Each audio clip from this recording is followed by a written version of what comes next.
जय हिंद दोस्तों, मैं सेबी पंजीकृत सलाहकार नहीं हूं। यह वीडियो केवल शैक्षिक और सूचनात्मक उद्देश्य के लिए बनाई गई है। प्लीज चैनल को सब्सक्राइब कर लीजिएगा दोस्तों, और लेटेस्ट अपडेट के लिए मेंबरशिप भी ज्वाइन कर लीजिएगा।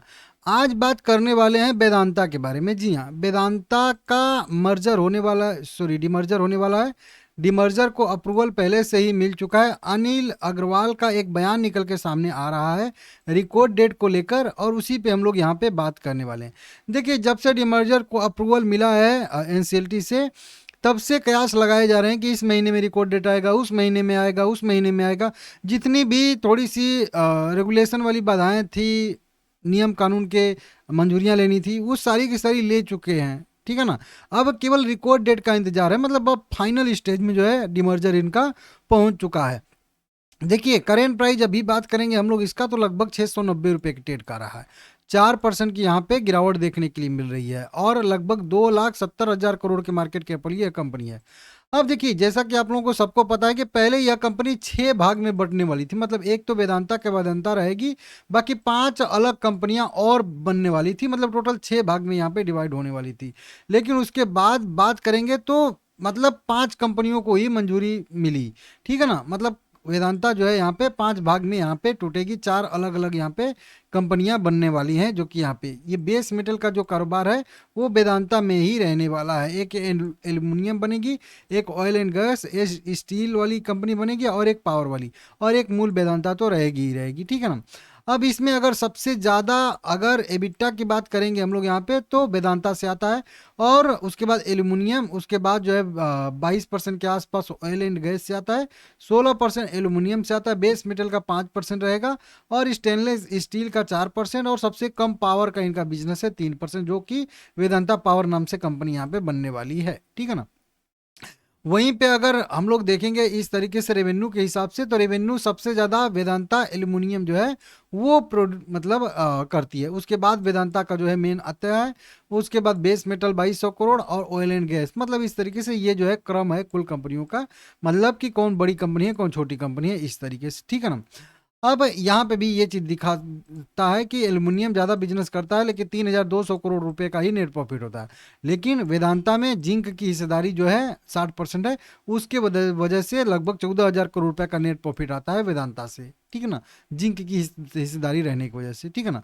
इस तरीके से ऑयल एंड गैस की वजह से भी अगर देखेंगे तो 5,000 करोड़ के आसपास का एबिटा आता है, नेट प्रॉफिट आता है। ठीक है ना। इस तरीके से अब यही जब 5 कंपनियां जो है अलग होने वाली हैं इस वेदांता से, उन सभी को यहाँ पे देखेंगे तो डिमर्जर के लिए अप्रूवल मिल चुका है पहले से। लेकिन अभी 24 घंटे, जी हाँ, 22 घंटे 24 घंटे पहले की यहाँ पे इनके चेयरमैन जो अनिल अग्रवाल हैं, इनके अनुसार वेदांता के विलय से शेयरधारकों को अभूतपूर्व जो है लाभ मिलेगा। अनिल अग्रवाल के अनुसार यहाँ पे शेयरधारकों को अभूतपूर्व जो है लाभ मिलेगा। और चेयरमैन जो अनिल अग्रवाल हैं, इन्होंने जयप्रकाश एसोसिएट का जो अधिग्रहण ये कर रहे थे दिवालिया प्रक्रिया के तहत, उसमें भी बता रहा है कि भारत में पारदर्शी दिवालिया प्रक्रिया समाधान मतलब नहीं फॉलो की जा रही है, नहीं तो जेपी एसोसिएट इनको दिया जाता। तो ये जस्ट लेटेस्ट अभी की कुल मिला के कह लीजिए ये खबरें हैं। इस तरीके से यहाँ पे अपडेट आ रहे हैं। ठीक है ना। अब देखिए, ये अनिल अग्रवाल ने कहा है कि बहुत जल्द ये जो है डिमर्जर हो सकता है। मतलब रिकॉर्ड डेट घोषित हो सकता है, और आगे बताऊंगा डेट। विलय से शेयरधारकों को अभूतपूर्व लाभ मिलेगा कहा जा रहा है। ये कह रहे हैं कि जो भी अलग कंपनियां हो रही हैं, उन हर एक कंपनी, सभी मतलब हर एक कंपनी में वेदांता जैसी ही बड़ी कंपनी बनने का क्षमता है। मतलब एक वेदांता कंपनी जब 5 भाग में टूट जाएगी, तो फिर उसमें बताया जा रहा है कि हर कंपनी जो है एक जो है वेदांता के जैसे जो है बन सकती है। ऐसा इन्होंने यहाँ पे कहा गया है। अलग कंपनी हो जाएगी तो इसमें से प्रत्येक वेदांता जितनी बड़ी हो सकती है। ये बिजनेस टुडे को इन्होंने अपना इंटरव्यू दिया है। आप लोग चाहो तो जाके मतलब वेरीफाई भी कर सकते हो। 13 मार्च की ये खबर है। ठीक है ना। इस तरीके से तो बताया जा रहा है कि विखंडन जिसे मतलब वहीं 2026 की पहली छमाही तक पूरा करने की यहाँ पे उम्मीद है। तो यहाँ पे तो 26 के पहली तिमाही तक बताया जा रहा है, छमाही तक। लेकिन अब तो यहाँ पे देखेंगे तो ये आ गया है। ठीक है ना। मार्च का तो लास्ट कह लीजिए छमाही है।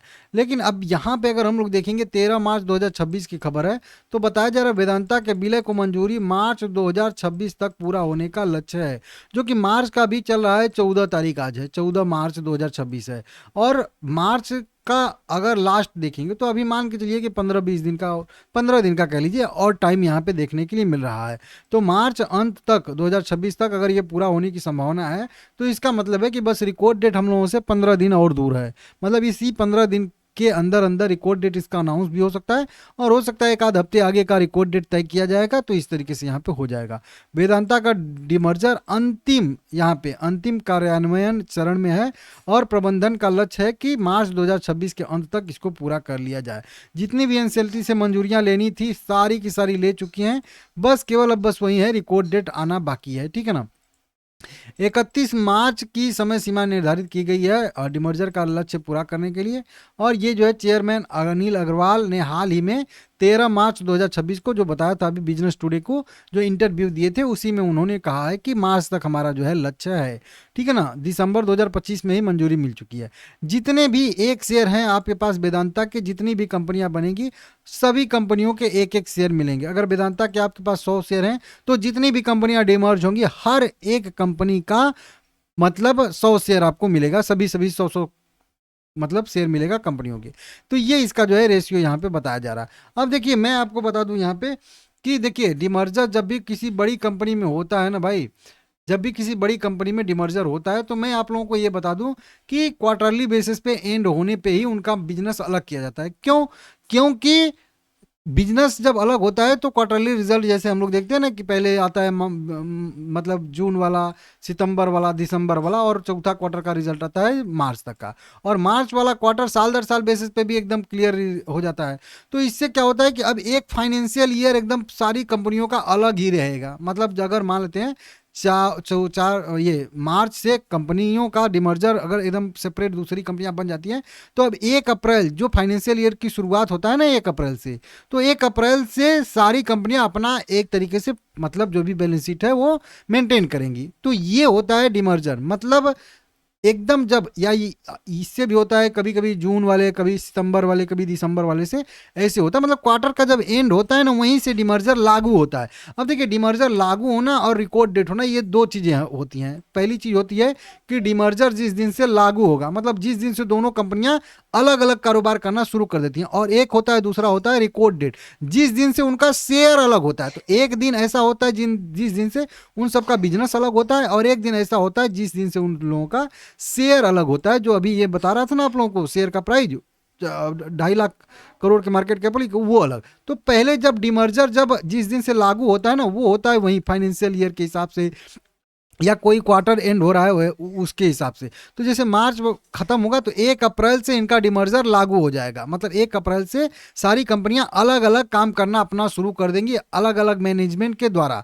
लेकिन रिकॉर्ड डेट आता है थोड़े दिन के बाद। रिकॉर्ड डेट कब रहेगा? रिकॉर्ड डेट उसी जब से डिमर्जर लागू हो जाता है उसके 10 दिन के अंदर अंदर उसका जो है रिकॉर्ड डेट एक्स डेट भी रहता है। तो अगर हम लोग ये जमसम मान के चलें कि मार्च के बाद 1 अप्रैल से इनका डिमर्जर लागू रहेगा और आप लोग ध्यान दीजिएगा मैं एकदम खुल के बता रहा हूँ लगभग यही डेट रहेगा।